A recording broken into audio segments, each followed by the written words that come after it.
So, meron din akong mangga na ipipickle. So, babalatan muna natin. Ayan. Ganyan lang pagbalat natin.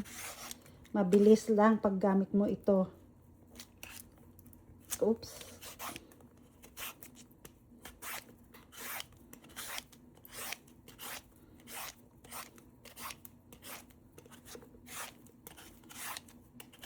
Dati hindi ko alam gamitin to. Ngayon marunong na ako.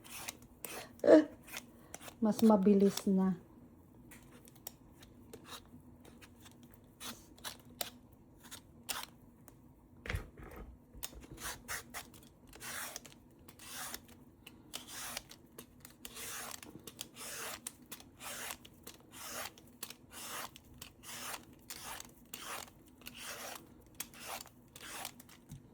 I'm using my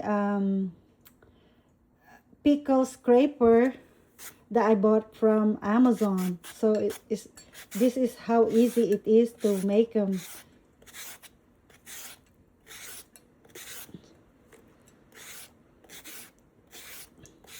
Is it that easy? It's nice too. And it's not very expensive. It's just very cheap. It's affordable. If you like this scraper, you can tap the button I have on the comment section, the link, if you wanna try it. All right.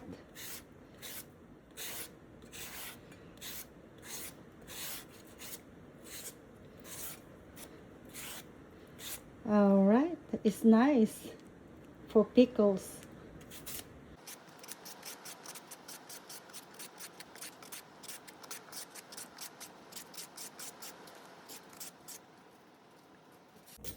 So right here, I'm preparing my radish. I'm gonna make a pickles. All right. So that's easy to peel. So I'm gonna do this all until I'm done. All right. So ngayon ihahanda ko na yung pagluluto ko ng aking pickles. Ito yung tubig. Ito na lang ang gamitin ko kasi ito rin yung gagamitin ko na bottle. So, isang ganito ang gagamitin ko. Tapos, ito tubig po yan. Ito naman yung ating suka. So, ang ratio po natin 1:1. 1 bottle of sugar, I mean 1 bottle of water, and then 1 bottle of vinegar. Tapos sugar, titimplahin mo na lang po iyan. So, ito, 3/4 po siya. So, lagyan ko na lang muna ng dalawang sukat. Tapos lalasahan ko muna siya bago ko siya ilagay sa aking pickles mamaya. Kailangan tamang-tama lang yung suka, asukal at saka asin. Naku, wala pala akong gaanong asin. Pwede na yan. Naku, mailalagay ko na lahat yan. Ayan. Ayan. Madami na yata yung asin. So, halo-haluin lang po natin. Tapos, papakuluan po natin ito para matunaw yung asukal, asin. Tapos, titikman na lang natin mamaya. So, gradual lang po yung paghalo para hindi masunog yung asukal at asin sa ilalim. Tapos yung aking bote, wala po akong pangpakulo na mas malaki. So dito ko na lang siya pinapakulo. Pasensya na, wala kasi akong gaanong gamit. So yan lang ang kaya kong gamitin. So try ko muna yung 5 baato. Okay. Dagdagan ko pa ng another 3/4 kasi hindi siya gaanong matamis.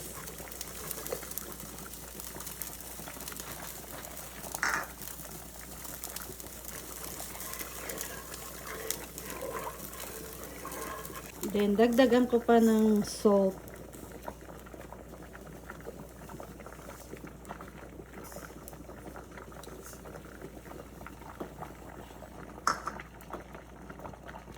So, ayan. kumukulo na siya. Pwede na siya. So, paanuhin ko na lang siya. Antayin ko muna siyang get it warmer. It's too hot right now. And then, my bottle is done too. So, I'm gonna dry him now. I mean, get it colder. So, ganito na lang po natin ilalagay. Ako lang naman kakain neto. Ewan ko kung asawa ko kakain. So, ito ang gagawin ko. Pickle na may mangga, may carrots, at saka may radish. So, ayan. Siksikin natin dyan para hindi sayang. Pag nilagyan natin ng suka mamaya, para punong-puno. So, hindi ko alam kung ilan ang mailalagay ko. Baka ano lang, baka 4 lang siguro.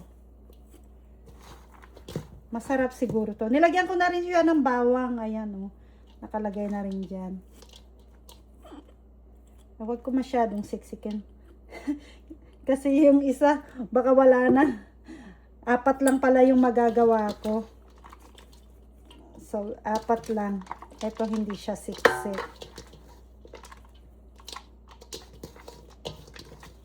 So, okay lang. Ito muna, siguro ang unahin kong kakainin kasi hindi siya puno. So, ayan. May 4 na akong lalagyan ng suka. Yan, pinagkasya ko na lang yung 3. So, ngayon ilalagay ko na yung suka para ano na natin. I-preserve na natin. So, ayan. Meron akong imbudo na gamit. So, pupunuin lang po natin yan. Ayan. Kailangan po may lahat yung bubbles niya. Sana kasya ito. Oops.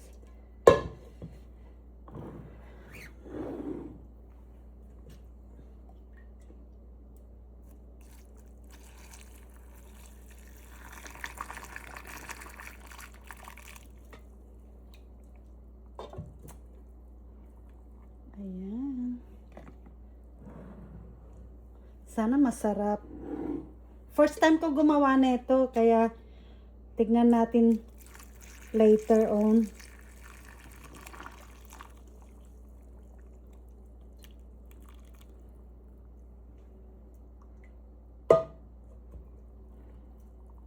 Nasobrahan yata. Yung isa kailangan pa ng suka. Oops. Ay. Nasobrahan. Hayaan mo na lang umapaw.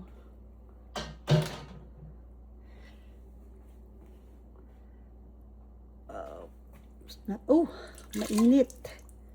So, ayan. Tapos, lagay ko na rin yung takip.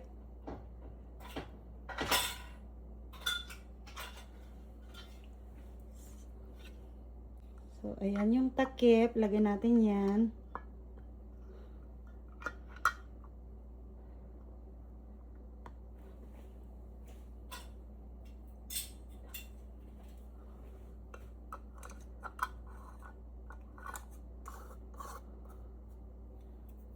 Dapat mag-sealed ito.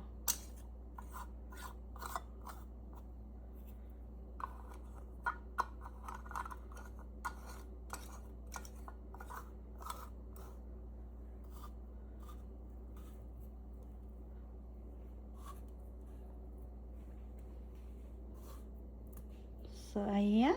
Sana nagustuhan nyo ang aking video. Mag-follow and share lang po. Mag-subscribe sa aking YouTube at mag-follow sa aking Facebook. Thank you for watching.